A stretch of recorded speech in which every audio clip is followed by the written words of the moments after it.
Jaya Jaya Sri Caitanya Jaya Nityananda Jaya Jaya Sri Chaitanya Jaya Nityananda Jaya Dvaita Chandra Jaya Gaura Bhakta Vrinda Jaya Daitra Chandra Jaya Guru Bhakta Vrinda Jaya Jaya Sri Caitanya Jaya Nityananda Jaya Jaya Sri Chaitanya Jaya Jaya Nityananda Dvaita Chandra Jaya Gaura Bhakta Vrinda Jaya Daitra Chandra Jaya Guru Bhakta Vrinda Jaya Jaya Sri Caitanya Jaya Nityananda Jaya Jaya Sri Chaitanya Jaya Nityananda Jaya Dvaita Chandra Jaya Gaura Bhakta Vrinda Jaya Daitra Chandra Jaya Guru Bhakta Vrinda चैतन्य भागवत की जय।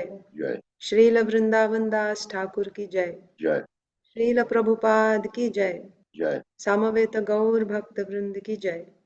Jai ओम अज्ञानतिमिरान्धस्य ज्ञानाञ्जनशलाकया चक्षुरुन्मीलितं येन तस्मै श्रीगुरवे नमः।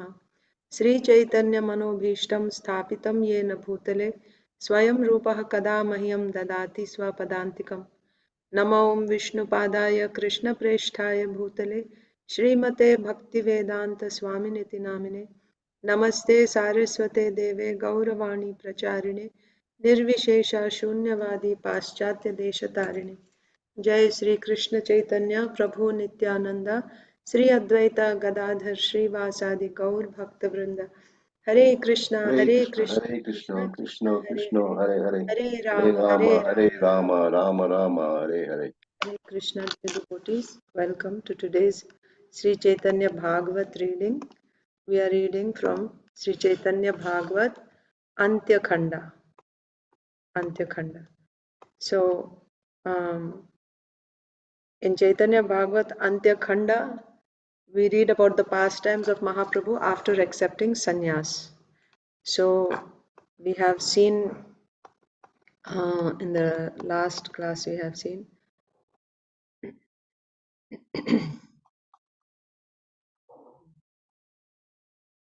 yes, Mahaprabhu went to one second.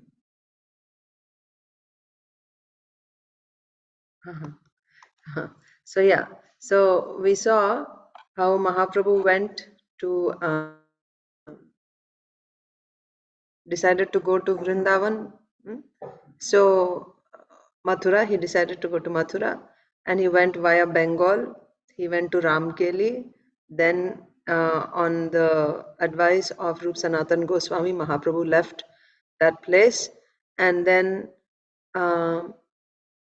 he went to Kanair Natishala. So that's not mentioned here, but it's just said that from Ramkeli, he just turned around, right? He decided to go back. Ramkeli means after. So first, he goes up to, Sri Chaitanya Mahaprabhu goes up to Kanair Natishala. That's not mentioned in Chaitanya Bhagavat, but we read it in Chaitanya Charitamrita. But the point was, Mahaprabhu considered what Sanatan Goswami said. So he turned around and he said, okay, I want to go back to Jagannath Puri now, like that. So when he turned around, where did he go? He went to Advaita Acharya's home. And in Advaita Acharya's home, um, Advaita Acharya invited. So first, when he went back to Advaita Acharya's home, what was happening?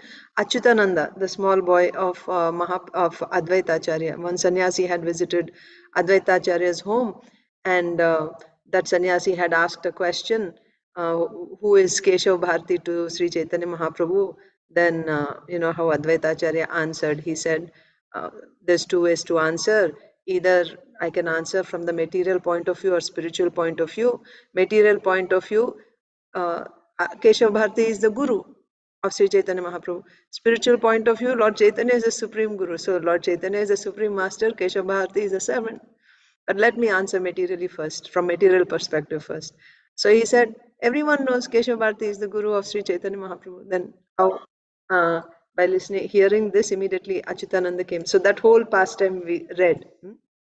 And then after that, right at that time, when Advaita Acharya was in such ecstasy, seeing the devotion of his small boy, he was just weeping in ecstasy, dancing and embracing and saying that you are my father. That's when Mahaprabhu came to Advaita Acharya's home. And then how Mahaprabhu showed his affection to Achyutananda. He just took him and he held him in embrace for a long time, like that. And then Advaita Acharya sent for Sachimata. So if you remember, we saw when the messenger came to Navadvip saying that Nimai is here. This is the second time. So what was Sachimata's condition? We saw that. Sachimata was in the mood of Yashoda Mai all the time, in separation from Krishna Balram. She would be like anyone would be walking on the street. She will say, have you seen, when the messenger first came, she's saying, have you seen Krishna and Balaram? Did you get any news? That Kamsa, he's so tyrannical, like that. And then if she would see any lady walking by, she would say, "Oh, Sakhi, let's go to Yamuna and take bath," like that.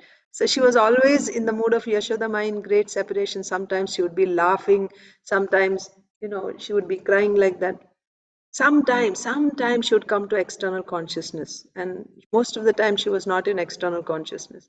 So, and whenever she would come to external consciousness, that's when she would worship Lord Vishnu, the deity. Oh, I have a deity, I should worship, offer something, like that. So when this messenger came also, it was at that time she somewhat came to the external consciousness, and when the messenger said, Nimai is here, right, in Advaita Acharya's home, is calling for you. So Sachimata was in great, she didn't know what was going on, right? Practically she became, overjoyed. She was overjoyed that she didn't understand what is true, what is not, is this day or night, like that. But anyway, uh, Gangadas Pandit, the teacher of Mahaprabhu, brought Sachimata to uh, Shantipur, where Mahaprabhu was staying at Advaita Acharya's home. Even from a distance, when Sachimata was coming, then how did Mahaprabhu respond? When he saw her, immediately he fell flat, offering Dandavat obeisances to his mother. He circumambulated her again and again. And there are beautiful, verses in Chaitanya Bhagavatam that Mahaprabhu said about Sachimata. You are the mother of the universe. Whatever devotion, not just me, not that you are my mother and you, whatever devotion I have is from you, that's okay, that's there as a son, right? The mother gives, but you are the mother of devotion for the whole universe. Whatever devotion Tulsi Devi has, Ganga Devi has, they are purifying. How they are purifying? Because of touching you, they have become capable to purify others, to remove the sins of others. Like that, he glorified Sachimata so much. So that we saw. And then while she was there, she cooked. So Mahaprabhu stayed for, I think, 7 days, a few days, 1 week or something. So for whatever time Mahaprabhu stayed, Sachimata cooked all the meals of Mahaprabhu.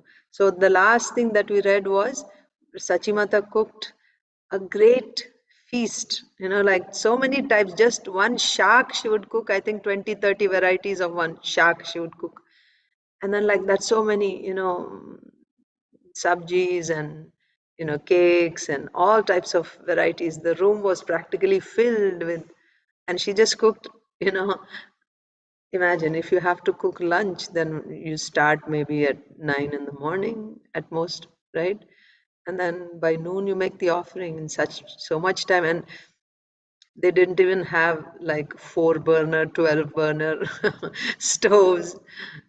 I just wonder, but it's not done by uh, material arrangement. It happens by the spiritual power only. Otherwise, we cannot explain how, right?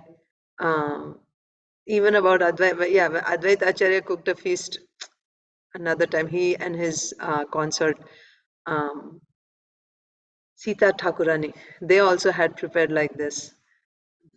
So here we see that Sachimata cooked so much, and Mahaprabhu, when he entered the room, right, she put tulsi and she offered it to Mahaprabhu. When he entered the room, just seeing all the varieties, he offered Shashtang Danda. Mahaprabhu is offering Dandavat obeisances to the bhoga that was cooked by Sachimata. And Mahaprabhu said, anyone who simply sees, looks at this prasadam, he is delivered. He'll get Krishna Prema. That is the quality of bhakti. This is just the bhakti of Sachimata, like that. Like there's no need to even eat it. You just look at it like that. So after that, Mahaprabhu honored prasadam, and then he got up and he went outside, to rinse and wash off. When he went outside, then immediately all the others, when Mahaprabhu was honoring, they were just standing and in great joy, they were observing Mahaprabhu honor the prasadam. See, the happiness of the servant is when the master is enjoying nicely. That's actually the true quality of a servant. The servant's natural happiness, joy, is to see the master very comfortable, very pleased, and very satisfied, very happy. That's what he wants to see. This is the nature of service. If you're actually serving, then the mood is, if the person that you're serving, if that person is completely happy, satisfied, then that's the perfection of your life. So when Mahaprabhu was honoring this prasadam, everyone standing there, these are all pure devotees, eternal associates of the Lord. So they were so happy to see. Then when Mahaprabhu got up and went outside, all these devotees, big, stalwart devotees, they became like small children. They just jumped on the Mahaprasadam. They started, right, I'll take this. And then they were saying, some people were saying, these are remnants. They started arguing with each other, who will take what, right? So they were saying, I am a Brahmana, right? So the Brahmanas should take like that. So then somebody else says, no, Brahmanas are very pure, right? Why they will eat someone else's remnants?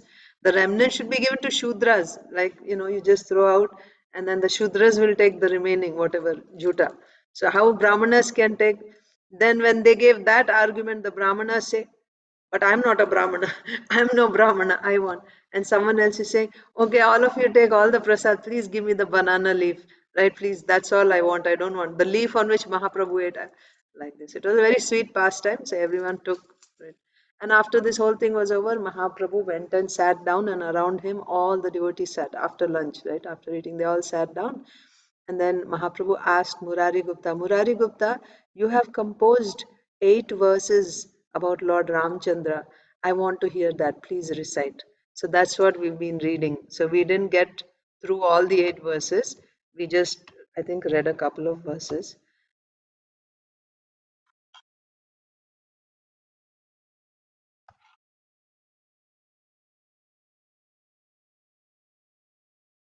Mm,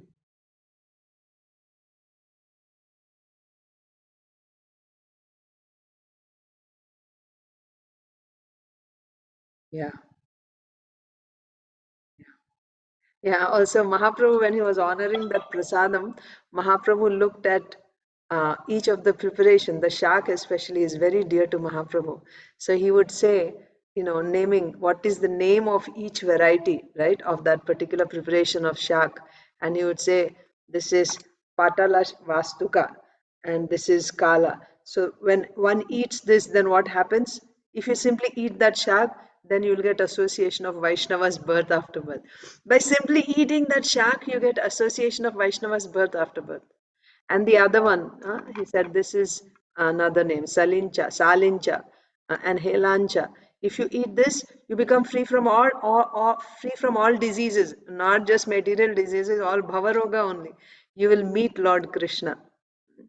Then, like this, Mahaprabhu was praising and naming. One shak was called Achyuta. Achyuta. If you eat that shak, you will fall in love with Lord Krishna. So, and then the glories of this different preparations, Nityananda Prabhu is singing. So, all that will be described in future by Veda Vyas, says Srila Vrindavan Das Thakur.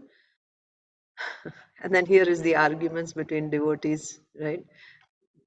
We discussed that already. Yes. So then Mahaprabhu told Murari Gupta, I heard that you wrote 8 Sanskrit verses describing Lord Ramchandra. Please recite. So we read a few of those. I'll just tell you the translation. Again and again I worship Lord Ramchandra. This is verse 1. Again and again I worship Lord Ramchandra, the master of the 3 worlds. Before him stands the person named Lakshman, whose limbs are splendid like gold, who is the best of bowmen, who is glorious with beautiful ornaments, who is the resting place of Lord Anantasesh, and who is his brother's devoted servant. Then verse 2. Again and again I worship Lord Ramchandra, the master of the three worlds, killing Khara, Trishira, Kabandha and their followers. He made Dandakaranya forest pure and glorious. Killing the enemy Vali, he befriended Sugriva. So then, the verse 3. Lord Ram is dark like Durva grass. He is the Diksha Guru of all bowmen. He is a Kalpavriksha tree. Acha, so in this way, he recited all the 8 verses and we got the English translation, right, by Srila. Actually, so in Bengali, he explained, I think. One second. So this is the verse. Okay. So there's no explanation. Just the verse is given. For our sake, our English translator, Prabhuji has given us the English translation for that verse. So first there's just the verses are recited like this. Hatva Khara Trishirasau Saganau Kabandham. So these are in Sanskrit. Or maybe in Bengali, yeah, Vrindavan Das Thakur must have given. Sorry. So the Sanskrit, the verses, 8 verses are in Sanskrit, composed by Murari Gupta. So after giving that verse, because who's telling us this? Vrindavan Das Thakur is saying. So Vrindavan Das Thakur recited the verse that Murari Gupta sang, and then he gives in Bengali, he explains to the readers of Caitanya Bhagavat the meaning of that verse. So that's what I read to you. So verse 1, verse 2, like that. And then he didn't recite all the 8 verses. After 2 verses, he said, like this, he recited all the verses. Who? Murari Gupta. And after reciting these verses, Murari Gupta himself, because he was just reciting in Sanskrit, after reciting, then he himself gave explanation. Murari Gupta gave explanation after reciting. So like that. So what is the explanation? So verse 3. Verse 3. So verse 1 and 2 we saw already, because Vrindavan Das Thakur gave us the meanings of 1 and 2. So now verse 3, 4, 5, 6, he's saying how Murari Gupta explained these verses to Mahaprabhu. Verse 3 is like this. Lord Rama is dark like Durva grass. He is the Diksha Guru of all bowmen. The Diksha Guru for all archers is Lord Ramchandra. He is a Kalpavriksha tree that fulfills his devotees' every desire. His face smiling, he sits on a jeweled throne. Sita Devi is at his left. Before him is his younger brother, the great bowman Lakshman, who is splendid like gold and who is decorated with golden ornaments. This younger brother, who is his elder brother's devotee servant and who is the resting place of Lord Anantasesh, bears the name Sri Lakshman. Birth after birth, I worship the feet of Lord Ramchandra, who is like this and who is the great master of all. Then verse 4 also we read. Birth after birth, I sing the glories of Lord Ramchandra, who delivered Ahalya, who delivered the Chandala Guha, whom Bharat and Shatrughna fan with chamara whisks. We're reading the same thing in Srimad Bhagavatam also, the 10th chapter of the 9th canto. So Bharat and Shatrughna fan with chamara whisks, and standing before whom Hanuman sings his sacred glories. Then verse 5. I worship the feet of Lord Ramchandra, who is the master of the three worlds, who, placing on his head his guru's order, Lord Ramchandra's guru's order, placing on his head his guru's order, left his kingdom and wandered in the forest to benefit the demigods and devotees. So his guru means his father, right? Wandered in the forest to benefit the demigods and devotees, who, killing Vali, gave a kingdom to Sugriva, and who mercifully gave his friendship to Sugriva. So now today's reading, text 6. I worship the feet of Lord Ramchandra, who with the help of Lakshman and the monkeys, playfully built a bridge across the impassable ocean, and who killed Ravana and his kinsmen, Ravana undefeated even by Indra. Like that. So this is verse 6 about building the bridge and defeating Ravana. Verse 7. I worship the feet of Lord Ramchandra, whose glories even the Yavanas hear with faith, and by whose mercy saintly Vibhishan, though he did not desire it, became king of Lanka. So Vibhishan was made, Lord Ramchandra personally coronated Vibhishan. I worship, text 8, I worship the feet of Lord Ramchandra, who is the master of all, about whom the Vedas sing. Ram is the supreme Brahman, he is the master of the universe. This is the statement of the Vedas.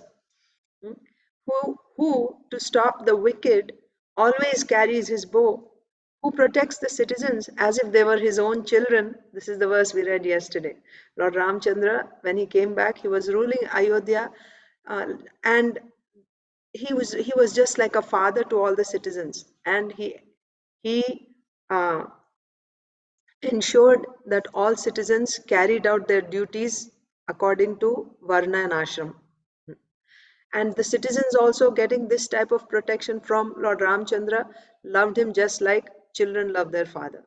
They felt completely secure like that. Then by whose mercy all the residents of Ayodhya became in their very same bodies residents of Vaikuntha. Like while they were living in Ayodhya, they were already in their spiritual bodies. They were already in their spiritual bodies. Because of what is spiritual world? Spiritual world is where your consciousness is, I'm an eternal servant of the Supreme Lord and He is the Supreme Master. When you are in that consciousness, then you have transcended the modes, you are in the spiritual world. So they were in Ayodhya on this earth, but in those same bodies where they took birth in Ayodhya, in the same bodies, now they became residents of Vaikuntha, the nectar of whose holy name Lord Shiva, clothed only by the four directions, always tastes, and whose feet goddess Lakshmi always serves. So these are the 8 verses composed by Murari Gupta about Lord Ramchandra, which Sri Chaitanya Mahaprabhu asked Murari Gupta to recite when Mahaprabhu was in Advaitacharya's home. In this way, Murari Gupta recited the 8 Sanskrit verses he had written, verses describing the nectar glories of Lord Ramchandra. Pleased by hearing these prayers, do you see how everything is, uh, you know, this is like I say, one of those miracles which happen all the time with devotees. We just recently celebrated Rama Vijayotsava, right? Dashara, and Rama Vijayotsava, and also then Deepavali, right? Deepavali, Govardhan Puja, Deepavali. So Deepavali is the return of Lord Ramchandra to Ayodhya. And at the same time, in Srimad Bhagavatam, we were reading, and we still are reading, the 10th chapter of the 9th canto, which is the transcendental activities of Lord Ramchandra. In just sequence, we happen to be there. And now in Chaitanya Bhagavat, we read, we've been reading this in sequence. We are in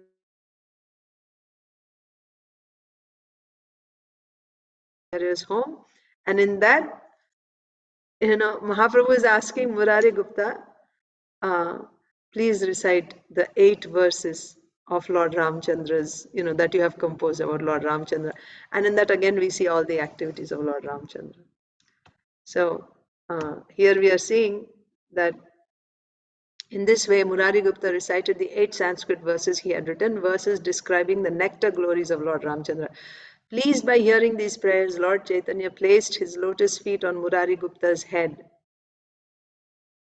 Mahaprabhu placed his lotus feet on Murari Gupta's head. He said, listen, Murari Gupta, by my mercy, without obstacle, you will be Lord Ramchandra's servant, birth after birth. Anyone who takes shelter of you, even for only a single moment, will certainly attain Lord Ramchandra's lotus feet. So who is Murari Gupta? Murari Gupta is Hanuman. So Mahaprabhu said, placing his lotus feet, when he heard the 8 verses recited by Murari Gupta, Mahaprabhu became so pleased hearing the glories of Lord Ramchandra. And he said he was so pleased and keeping his lotus feet on the head of Murari Gupta. Lord Mahaprabhu is blessing him that birth after birth you will remain the servant of Lord Ramchandra. By my mercy,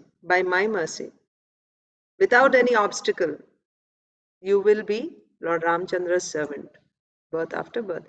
And anyone who simply takes shelter of you, right?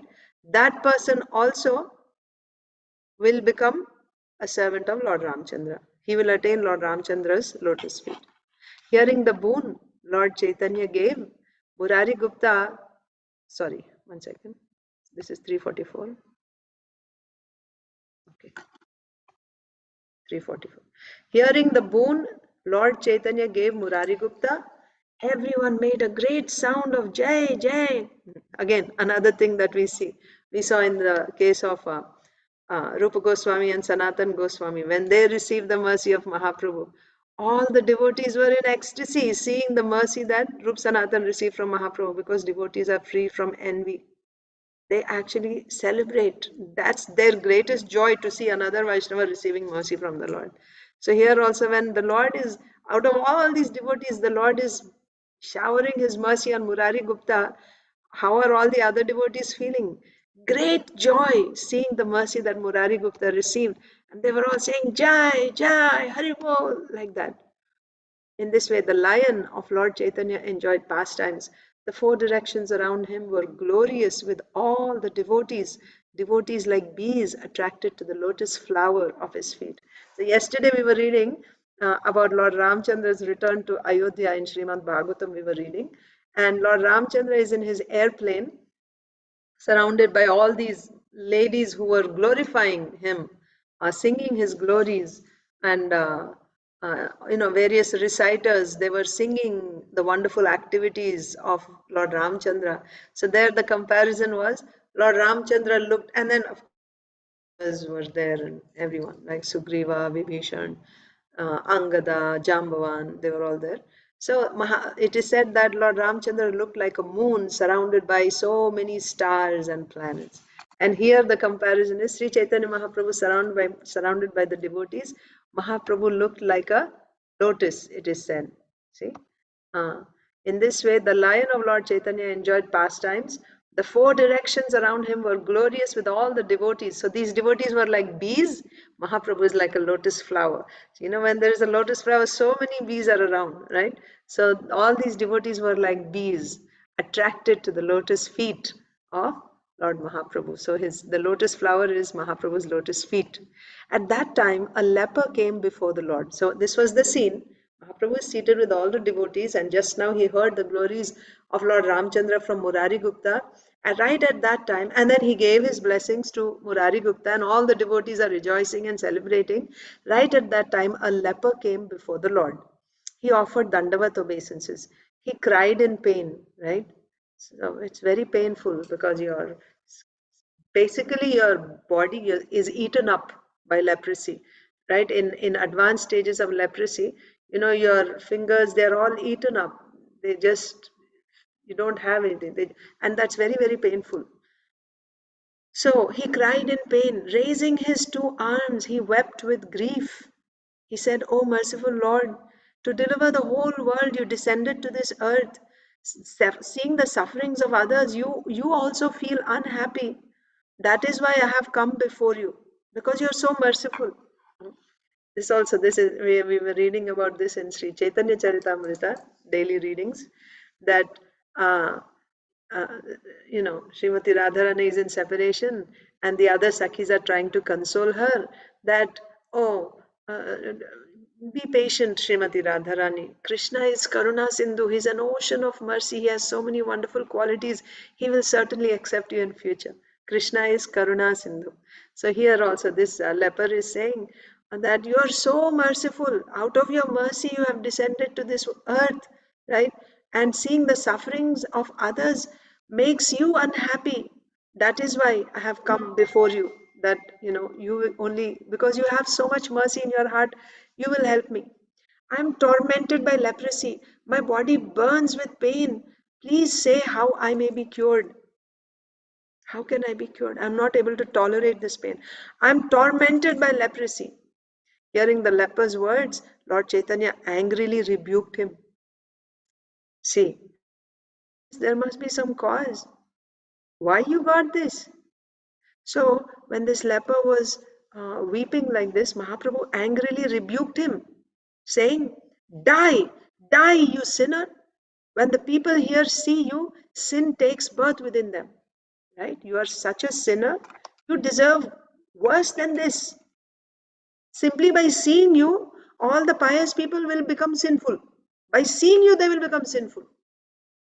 You deserve to die, Mahaprabhu is saying. If even a saintly person sees you, from that day he must suffer. You are so bad, right? So sinful that even if a sadhu sees you, from that day his sufferings will begin. He will suffer sinful reactions. If even a saintly person sees you, from that day he must suffer. You are the blasphemer of a Vaishnava. What's your, you see, simply committing some sins, you get some reaction, that's different. But offenses to Vaishnavas, blaspheming Vaishnavas, Mahaprabhu is saying, you are the blasphemer of a Vaishnava. You are a sinner. Your actions are evil. How much more sufferings await you, right? You are thinking that this getting leprosy and you're saying, I'm not able to tolerate. This is nothing. So much suffering is still waiting for you. Why? Because of your acts, because of your evilness, your wickedness. What is that? Blasphemy of Vaishnavas. Evil-hearted sinner, if you cannot bear the flames of these sufferings, then how will you live in the hell, right? Which is awaiting you after you're still here on this earth in this body. Soon you're going to go to hell called Kumbhipaka.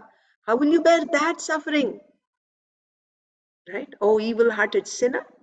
If you cannot bear the flames of these sufferings, then how will you live in the hell of Kumbhipaka? The word Vaishnava, right? Simply just the word Vaishnav. If anyone hears that word Vaishnav, purifies the entire world. Brahma and the demigods sing the glories of Vaishnavas. One who worships the Vaishnavas attains Lord Krishna, who is beyond the conception of conditioned souls. Nothing is greater than worshipping the Vaishnavas. See, those who are conditioned, which is everyone in this world, right? They have no way of knowing Krishna. And until and unless you come to Krishna in devotional service, you will never get out of this cycle of birth and death, and you're never relieved. Your destination is not reached. Now, who is the connecting link between the Lord and the suffering soul? It is the Vaishnava, only a Vaishnava, no one else, nobody else, not the Lord directly. No. Sometimes some people say, I'm directly the disciple of Krishna, I don't have any guru. No, it's not possible. It's not possible. Only through a Vaishnava can one. Krishna reveals himself through a Vaishnava. So that is why a Vaishnava is so important. Simply if you serve a Vaishnava, that Vaishnava may or may not have the power. But because he is very dear, who is a Vaishnava? A Vaishnava is he who has who sold out to Krishna, who has dedicated his life to Krishna's service, to Krishna's mission. And the extent to which he is purely doing that, to that extent he is dear to the Supreme Lord. And again, if he is serving Krishna, can he serve Krishna directly? Because Krishna reveals only through his servant. So this Vaishnava also must be serving another Vaishnava. That's how you know who is bona fide Vaishnava. That's Vaishnava must be serving another Vaishnava, connect to another Vaishnava, and that Vaishnava will be connected to another Vaishnava. So if anyone is serving such a Vaishnava, it is certain that he will receive the mercy of Krishna. It is certain that he will receive the mercy of Krishna. And if there is no Vaishnava, what are the chances? This world will remain like this, doomed, without a Vaishnava. Only because of Vaishnava, devotees are able to reconnect with Krishna. So how valuable is a Vaishnava? That's the point. And if you blaspheme such a Vaishnava, then how degraded, how sinful, not sinful, it's worse than sin. It's very, very displeasing to Krishna. So the punishment is also very bad there. It's much more, much more severe than committing some sinful activity. So one who worships the Vaishnavas attains Lord Krishna, who is beyond the conception of conditioned souls. Nothing is greater than worshipping the Vaishnavas. Not even worshipping the Supreme Lord is greater than worshipping Vaishnavas. Krishna himself says.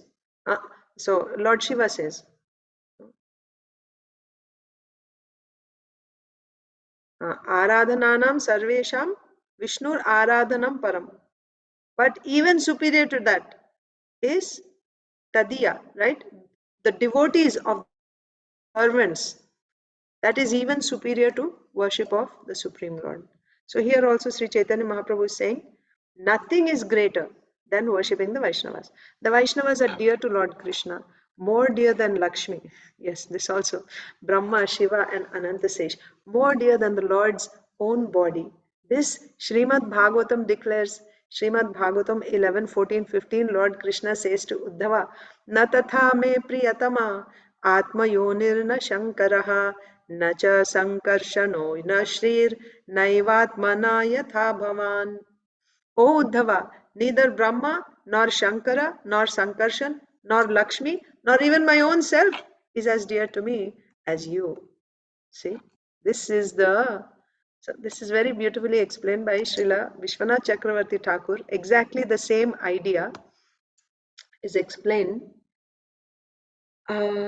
Which verse is that? You are able to recollect, Priyanka Mataji? I think it comes in the. Let me think. Let me think. The Sukrit, seventh chapter, Sukritin Arjuna, right? Uh, I think it is in the seventh chapter. So four types of people are decided, are mentioned. Then the Lord says, yes, they are all. Uh, so after giving the four types of devotees, right? Artho, Artharthi, Jigyasu, Chaturvidha bhajante mam jana sukritin orjana, Artho, Jigyasu, Artharthi, Gyani cha Bharatarshava, right? Four types of people. And about them, the Lord says, Udara. Udara means they're all these four types are Udara, they're liberal. And the Lord appreciates it very much, right? Because even if they're asking some material things, they're only coming to me, they're not going here and there, right? They're still, uh, they only come to me, they're dedicated to me. And even if they want material things, they ask me only. It's not that like they go somewhere else. So the Lord appreciates that very much. What about the Jnani? Oh, he doesn't even ask anything. He's always serving me, worshipping me, but he doesn't want anything. He doesn't even ask. So that is even better, higher than these four. These four people, they worship me and they get whatever they want from me and they just remain with me, faithful to me. And they'll take whatever they want. They have material desires, they'll take no problem. But they are very faithful to me. They worship me. But the Gyanis, they are always worshipping me, but they don't want anything. They don't even want, liberation. It's not that they're asking for liberation. They don't want anything. They're satisfied. Vasudeva Sarvamiti is a Mahatma. He's a Mahatma, Krishna saying. Right? Bahunam Janmanam Ante Jnanavan Mam Prapadyate. Vasudeva Sarvamiti is a Mahatma. He's a Mahatma. The Lord Krishna is saying such a devotee is a Mahatma. He's a Jnani. He's a Jnani. But after many, many lifetimes of being a Jnani, now he's actually realizing the Supreme Lord Vasudeva, right? He's attached to Vasudeva. Oh, okay. He's a Jnani means not impersonal here. He is actually worshipping Vasudev, but he does not expect anything in return, not even liberation. So then in those verses, in the sequence of those verses, Krishna says that never mind if I say Mahaprabhu says, because it's the same person, right? Krishna, Chaitanya Mahaprabhu, Mahaprabhu. So in that, the Lord says that this Jnani, he's even dearer. All these four are dear to me, of course, but this Jnani, I treat him just like myself. He's just like myself. I treat him like myself. Wow. Now, this is Vishwanath Chakravarti Thakur's commentary. So if you treat the Jnani like yourself, who's more than Krishna? Right? Who's more than Krishna? Ah, so you're treating him like yourself. Like our experience, what is our experience in this world? Yes, this person is dear to me, that person, everyone is dear to you. But really, if you come down to the, you know, if you are really like at the point of the highest difficulty, it is seen by research that the object which is most dear to every person is his own body. However, he may be serving others and everything, but his own body is most dear. And of course, that is explained in Shastra also. Why his body is most dear? Because the soul is very dear, and this body is the house of that soul. That soul is here in this body. So, therefore, and then why is the soul so dear? Because it is part and parcel of Krishna. So, actually, our attachment is to Krishna, but perverted. In a perverted way, you see, that attachment is to this body. It comes when you are, in the material, under material influence. So, the point is, our body is most dear to everyone. That's the dearest thing, actually. That's the dearest thing to materialistic people, to conditioned souls. The body is most dear. Nothing is superior to this. Now, if Krishna is saying, I treat this Jnani as myself, and who is Krishna? He is the supreme personality, there's nobody above him. And he is treating this Jnani as good as himself. Can there be anything beyond that? Anyone who is better than? He is treating the Jnani as good as himself. Now, this person who's talking to Srila Vishwanath Chakravarti Thakur, because his commentary is always in the form of a dialogue between two people. So Vishwanath Chakravarti plays the role of a Siddhanti. Siddhanti means he's giving answers. Like in a law court, you see, there's a prosecutor and a defense lawyer, like that. So this prosecutor is called a Purva Pakshi, and the defense lawyer is called the Siddhanti, like that. So he will raise some question, but how is this possible? Purva Pakshi will ask. Then the Siddhanti will give the answer to that. Oh, this is the answer, quoting from Shastra. So in that way, Srila Vishwanath Chakravarti Thakur's commentary flows. So here, that Purva Pakshi, he became bewildered. Oh, so Krishna treats a Jnani as good as himself? If this is the position he gives to a Jnani, I wonder what position he will give to a devotee. Because what is remaining? Krishna is the topmost, and he's saying this Jnani is like myself. What else is remaining? And we all know Krishna loves pure devotees, Ananya Bhaktas, Ananya Cheta Satatam. So there, what I wonder what position Krishna gives to a pure devotee. So there, this verse is quoted that we are reading from Sri Caitanya Bhagavatam. In answer to that, Krishna says, "Oh, my pure devotee, he is more dear to me than myself." Right? So my devotees are very dear to me. Right? Lakshmi, Brahma is very dear to me. Lord Shiva, they're all, pure devotees. So they're so dear to Krishna. Pure devotees means, I don't know exactly how to say, but you can take it like this. Lord Brahma is the avatar, right? Guna avatar. And very obedient to the Supreme Lord, carrying out the administration of the universe. He's dear to the Lord. He's the supreme best person of the universe. Very obedient. But this devotee, Shuddha Bhakta, is more dear than Brahma. Lord Shiva, Lord Shiva, Vaishnavanam Yatha Shambhu, it is said, right? He's always meditating on the Supreme Lord. This devotee is dearer than Shiva to me. So Lord Brahma, Lord Shiva are Gunavatars. They are the highest demigods in this universe. So from that angle, okay, look at it from that angle. He's dearer to me than Lord Brahma and Lord Shiva. Even Anantasesh. Anantasesh is carrying me all the time. He's my, my bed, everything. My personal expansion. He's dearer to me than Anantasesh. And Lakshmi Devi is my consort, right? She's very dear to me. A pure devotee is dearer to me even than my own wife. I don't even care for my wife when it comes to a pure devotee. What else can I say, my dear friend? What to speak of all these? This dear devotee is more dear to me than my own self. I don't care for myself. So Jnani I treat like myself, but pure devotee is dearer to me than my own self. I don't even care for myself. So that means I don't have anything, right? They are so high, they are beyond me. This is the position the Lord gives to his pure devotees. So here it is said, quoting this shlok from Bhagavatam, why this is being said? Because this leper came to Mahaprabhu to say, how I am suffering, please relieve me. So Mahaprabhu is saying, no, you deserve to die because you have blasphemed a Vaishnava. And who is a Vaishnava? What is a Vaishnava to me? How much I love a Vaishnava? The Lord is personally showing here. Or Srila Vrindavan, yeah, he's speaking. The Lord himself is speaking. The Vaishnavas, or Vrindavan Das Thakur is telling us, the Vaishnavas are dear to Lord Krishna, more dear than Lakshmi, Brahma, Shiva and Anantasesh, more dear than himself, his own body. This is declared in Srimad Bhagavatam. Right? Anyone who blasphemes a Vaishnava will suffer in birth, in life, and in death.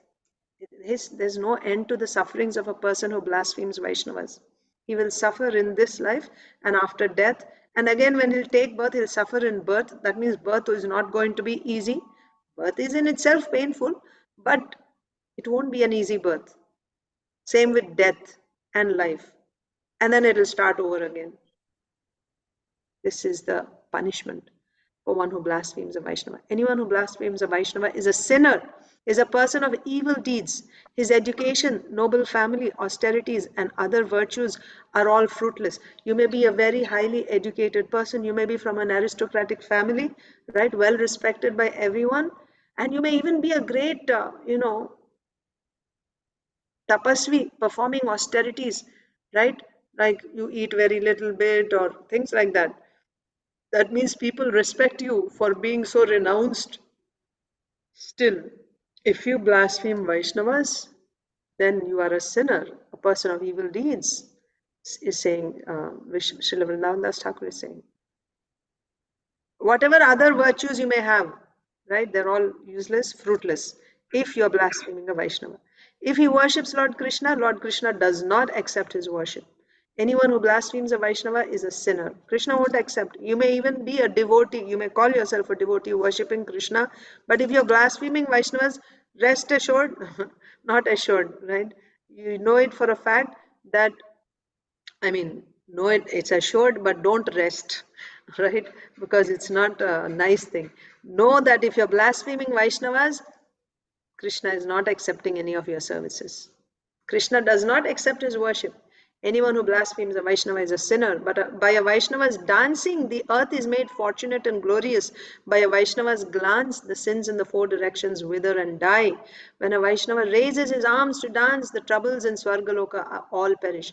This also you have heard, right? That when a Vaishnava is performing kirtan, by his dancing, the earth and everything below is purified. And when he gazes up, then all the Swarga, higher planets, and all the people around, they are all delivered. And when he's clapping and singing, then he's just removing all the sins of, around, of all the people, and the Swarga also. This is the glory of a Vaishnava. If such a Vaishnava is blasphemed, how the Lord will tolerate? Like that. So we will stop here. I went way over time today. Sorry about that. But Caitanya Bhagavat is such that, I read only one page actually. There are several pages in the chapter. But I thought at least I should read one page. So I went over time. Hare Krishna. Thank you very much. Hare Krishna.